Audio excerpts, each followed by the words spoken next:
Hello everyone, this is Vaishali and welcome to my another video. তো অনেকদিন ধরেই ভাবছিলাম বিরিয়ানি বানাবো, তো সময়ের জন্য বানানো হচ্ছিল না। তো ফাইনালি আজকে বানিয়েছিলাম।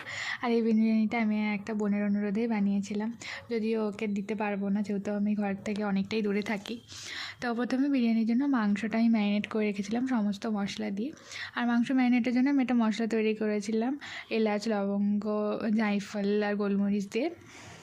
তা বাদে যে সমস্ত নুন, হলুদ সমস্ত মশলা দিয়ে ভালো মতো ম্যারিনেট করে রেখেছিলাম।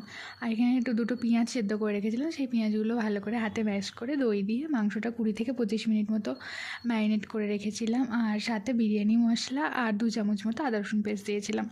আর চালটা ভালো মতো ধুয়ে 10 মিনিট মতো ভিজিয়ে রেখেছিলাম। আর চালে কিন্তু আমি একটু তেল মাখিয়ে নিই, কারণ চালে তেল মাখিয়ে নিলে চালটা ভেঙে যায় না। আর এখানে আমি ভাতটা সেদ্ধ হতে দেবো, তাই এখানে এলাচ, দারুচিনি আর তেজপাতা দিয়েছিলাম। আর ভাতটা 7 থেকে 8 মিনিট সেদ্ধ করবো, তাহলে 80% মতো ভাতটা সেদ্ধ হয়ে যাবে। আর এখানে বেরেস্তার জন্য পেঁয়াজ ভেজেছিলাম, আর সেই পেঁয়াজের কিছুটা অংশ মাংস রান্না করেছিলাম আর কিছুটা সরিয়ে রেখেছিলাম। আর এখানে কিছুটা মাংস নিয়েছি, তো পরপর এবার আস্তে আস্তে ভাতের লেয়ার দিয়ে আলু, বেরেস্তা এগুলো সব দিয়ে দেবো। আর যদি কেউ মনে করে এতগুলো লেয়ার করবে না, 2 বা 3টে, আমি এখানে 2 লেয়ার করেছি। তো নিচে মাংস দিয়ে উপরে ভাত দিয়ে তার উপর থেকে গ্রেভি দিয়ে দিলেই কিন্তু সব দিক থেকে সমানভাবে মাংসের গ্রেভিটা অ্যাবজর্ব হয়ে যাবে। তো আমি এখানে 3টে লেয়ার করেছি, তার সাথে ভাত, মাংস আর বেরেস্তাগুলো পরপর সাজিয়ে দিয়েছি। আর উপর থেকে স্বাদ মতো নুন, চিনি আর বিরিয়ানি মশলা আমি ছড়িয়ে দিয়েছি।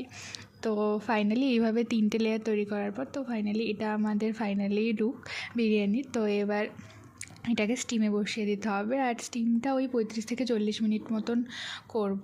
তো ফাইনালি বিরিয়ানিটা তৈরি হয়ে গেছে। আমি কিন্তু এখানে কোনো এক্সট্রা ফুড কালার ইউজ করিনি। তো এটা হচ্ছে আমাদের বিরিয়ানি, আজকের বিরিয়ানি রেডি। আর চিকেনটা কতটা জুসি হয়েছে আমি দেখাচ্ছি। তো ভিডিওটা যদি ভালো লাগে তাহলে আমার চ্যানেলটা সাবস্ক্রাইব করে দিও। টাটা।